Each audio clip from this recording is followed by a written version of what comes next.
All right, let's just dive right into this explainer. Today, we're unpacking a concept that is absolutely rewiring the AI landscape.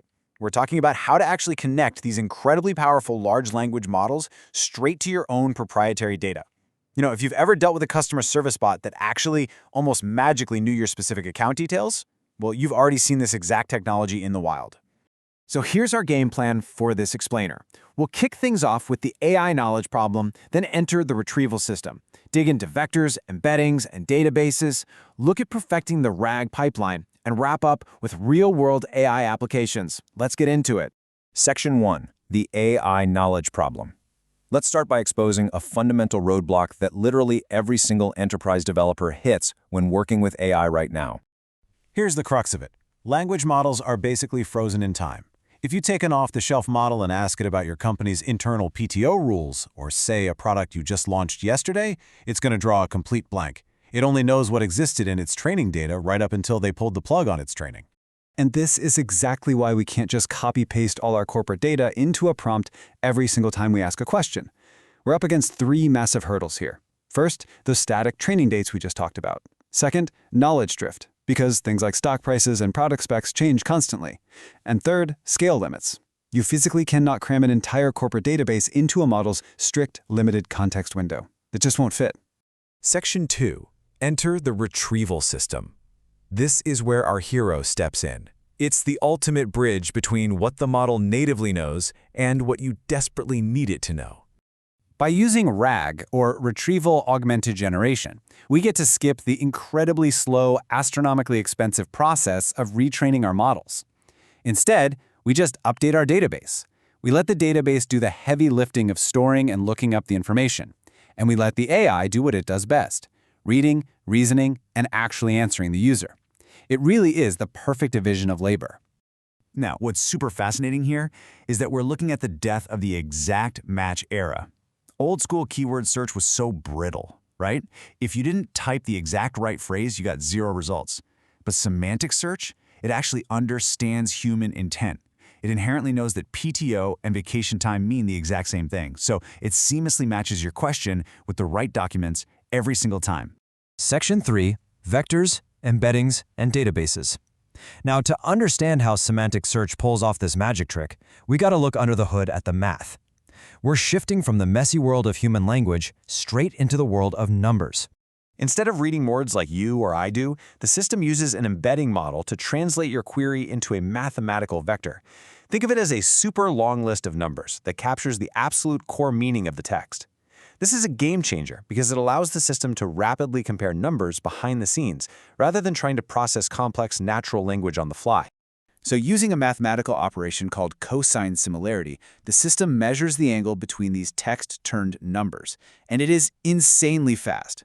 It instantly finds the most relevant documents in your database just by looking for the vectors that are pointing in the exact same direction as your question. Just to give you a real sense of the scale we're dealing with here, take a look at this number, 1,536. That is the exact number of dimensions in a single vector produced by OpenAI's incredibly popular text embedding 3-small model. Literally, every single chunk of text gets mapped as a coordinate in a 1,536-dimensional space. It's honestly mind-blowing math. All right, let's take a quick tour of the database landscape. To store these massive vectors, you need a specialized vault, a vector database. And you've got options. Maybe you want a totally hands-off managed cloud service like Pinecone.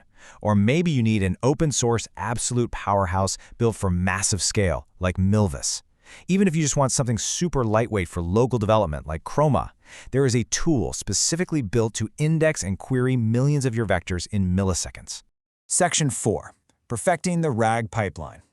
Okay, so we've got our vectors, we've got our specialized databases. Now it's time to build the actual architecture. This is where the theory turns into working software. This blueprint outlines the true journey of a prompt. First up, we take our massive corporate documents and chop them into smaller chunks. Second, we convert those chunks into math using embeddings.